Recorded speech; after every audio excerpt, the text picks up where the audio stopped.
qui se passe depuis maintenant une dizaine de jours, qui a éclaté d'abord à Villefontaine autour de cette affaire du directeur d'école qui a violé un certain nombre d'enfants et qu'on avait malheureusement laissé exercer ses fonctions depuis plusieurs années, alors même qu'il avait été condamné en 2008 pour détention d'images pédopornographiques. Il s'est avéré que de fait cette condamnation judiciaire n'avait pas été transmise au service de l'éducation nationale, ce qui a permis qu'il passe entre les mailles du filet. C'est absolument intolérable et nous veillerons à ce que ça ne puisse plus se reproduire. C'est la raison pour laquelle, en plus de l'enquête judiciaire en cours, nous avons diligenté très vite avec Christiane Taubira, garde des Sceaux, une enquête commune administrative qui a vocation à faire la lumière sur l'ensemble des dysfonctionnements, des défaillances de notre système, de la transmission d'informations entre nos deux administrations, et pour faire en sorte que l'on corrige évidemment chacun de ces dysfonctionnements et que ça ne puisse plus se reproduire à l'avenir, qu'un individu qui a été condamné pour des faits de prédation sexuelle, eh bien cette information soit évidemment transmise à l'éducation nationale qui sitôt le sanctionne par la révocation, puisqu'il n'est pas possible d'avoir un enseignant dans une salle de classe au contact d'enfants qui auraient été condamnés pour de tels faits.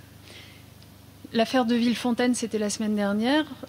Plus récemment, à Rennes, il s'est avéré que ce problème de non-transmission par la justice à l'éducation nationale des condamnations prononcées est malheureusement plus fréquent que ce que nous imaginions.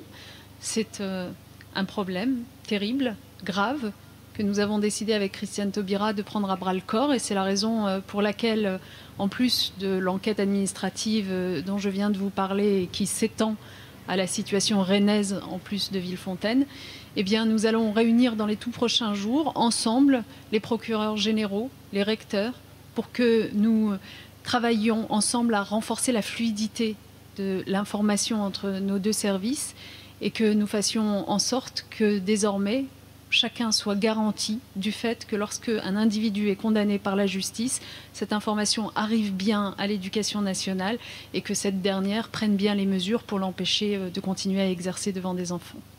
Voilà ce que nous nous apprêtons à faire. Je suis à votre disposition pour répondre aux questions.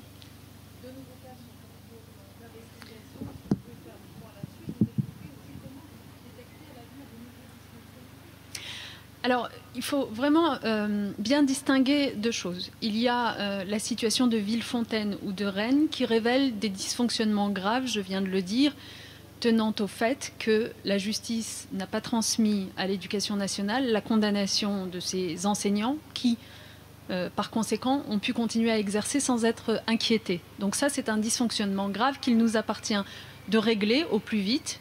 Et l'enquête administrative que nous avons lancée avec Christiane Taubira doit nous rendre ses conclusions dans 3 semaines. Donc on est dans une certaine rapidité pour pouvoir réagir, et y compris, si besoin, réaffirmer, renforcer la règle selon laquelle il y a transmission systématique par la justice à l'éducation nationale.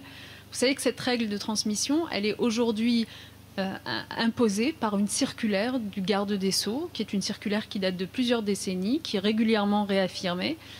La toute dernière circulaire a été signée par Christiane Taubira le 11 mars dernier pour rappeler aux magistrats qu'ils doivent transmettre ces informations.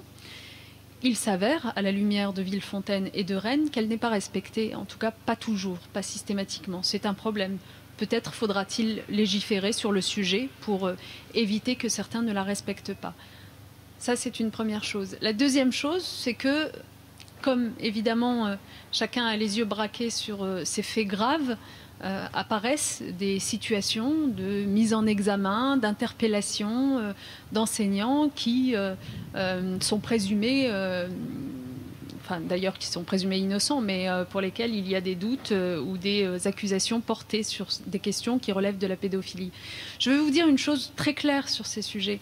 Le fonctionnement normal de l'éducation nationale et de la justice, c'est que dès lors qu'on a connaissance par un dépôt de plainte, par une accusation quelconque, du fait qu'un enseignant se serait mal comporté en la matière, il y a poursuite, il y a condamnation, et il y a de la part de l'éducation nationale tout de suite suspension de l'enseignant. Et puis lorsque la condamnation a été prononcée, il y a conseil de discipline, révocation. D'ailleurs, pour vous donner un chiffre à peu près précis, l'année dernière, en 2014, nous avons eu 16 cas de condamnation en justice d'enseignants pour faits de détention d'images pédopornographiques ou de pédophilie, ces 16 cas se sont transformés en révocation à vie de ces personnes de l'éducation nationale. Donc ça, c'est la règle. Et cette règle, elle fonctionne. Il faut aussi faire attention à ne pas tomber, vous voyez, dans l'angoisse absolue.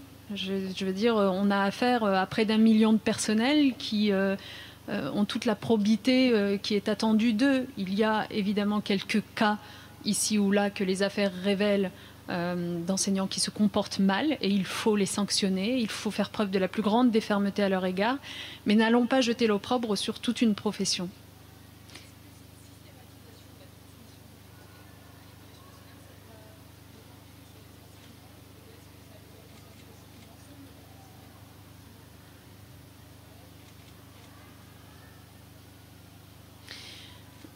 Le travail que nous avons engagé avec Christiane Taubira, donc cette inspection, cette enquête administrative pour voir comment améliorer la fluidité des informations entre la justice et l'éducation nationale, est un travail d'abord qui vaut évidemment pour tous les fonctionnaires de l'éducation nationale. Donc on ne parle pas simplement des enseignants, on parle bien de tous les personnels, enseignants comme non enseignants qui exercent dans une école, un collège, un lycée. Mais doit valoir aussi pour l'ensemble des personnels qui travaillent dans des structures d'accueil collectif de la jeunesse. Je pense aux centres de loisirs, je pense aux colonies de vacances, je pense aux clubs sportifs. Il y a en la matière, je crois, un principe de précaution à appliquer qui fait qu'on doit être de la plus grande sévérité à l'égard des individus qui ont été condamnés par la justice par manquement aux bonnes mœurs ou à la probité.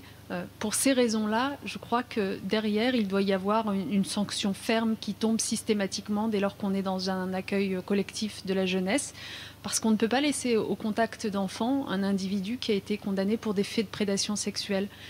C'est suffisamment grave pour que la fermeté soit de mise à chaque fois.